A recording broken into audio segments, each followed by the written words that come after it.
Li Tirkiye lejneya evlehiya netewî şûreya bilind ya serbazî û civîna lejneya polîtikayên evlehiya Serokkomariya Tirkiye di nava du rojan de li ser hev kom bû. Di wan her sê civînên ku li ser evlehî hatine kirin de geşedanên li Libya û Idlibê, operasyonên dijî PKK û YPG û geşedanên li Deriya Spî hatin nirxandin. Di encamên wan civînan dihate ragihandin ku li Sûriyeyê dijî YPG û Hesedî çi pêwîst bike wê bêkirin û destûrnayê dayên xelka Sûriyê parçe bibe.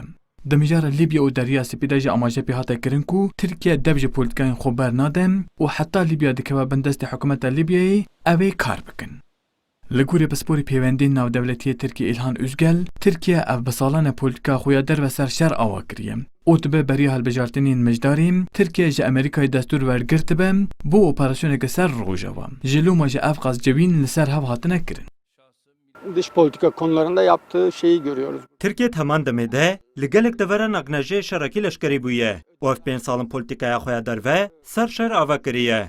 Tirkiye biryar operasyoneke Libyayê pêk bîne. Lê wê derê aktor gelekî zêde ne. Loman ha zêdetir dîplomasî tê birêve birin. Lê beriya hilbijartinên mijdarên Amerîkayê û beriya Trump ji serkar biçe, egerek zêde Erdogan destûr ji Amerîkayê wergirtiye ku berê xwe bide Rojava. Encamên her sê civînan û gihirina fermandarên ser sînor nîşaneya vê operasyonê ye. Bi bûçûna pisporê evlehiya Tirkiye Abdullah Arjî, di sê civînên ku li ser evlehî hatine li darxistin de mijara sereke Libya bû. û ji bo Koreya dîplomasiyê bê vekirin, pêşî dê çend operasyonên berfireh dijî General Halife Hafter bê kirin. û niha rewşa Libyayê bo rêkeftinekê neguncaw e. Libya'nın yüz ölçümü 1.700.000 kilometrekare civarında. Rûberê Libyayê milyonek û 700,000 metre çarçık e û tenê ji sedî heftê wê di destê serraşta ye. Çavkaniyên neftê û deverên girîng yên weke Sîrte û Cufra dibin kontrola hefterdan e. Heta ku ev dever dibin destê hefterda bin. Çareseriyeke dîplomatîk nepêkan e. Divan her sê civînên hatine kirin da jî. Li ser operasyoneke bo Libyayê biryar hatine wergirtin. Rûsya û Tirkiye hew didin çareseriyekî pêk bînin. Lê çareserî dê li gor berjewendiyên kî bin ne diyar e. Ji loma jî dê her tişt li qadê bê çareser kirin, yanî bi operasyonên leşkerî.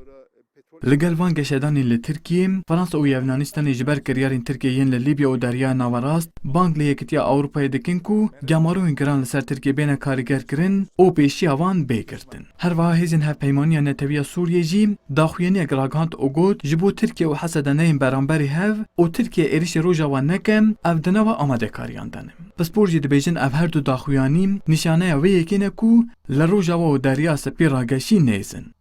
Vural erişmiş. Kurdistan 24 Ankara.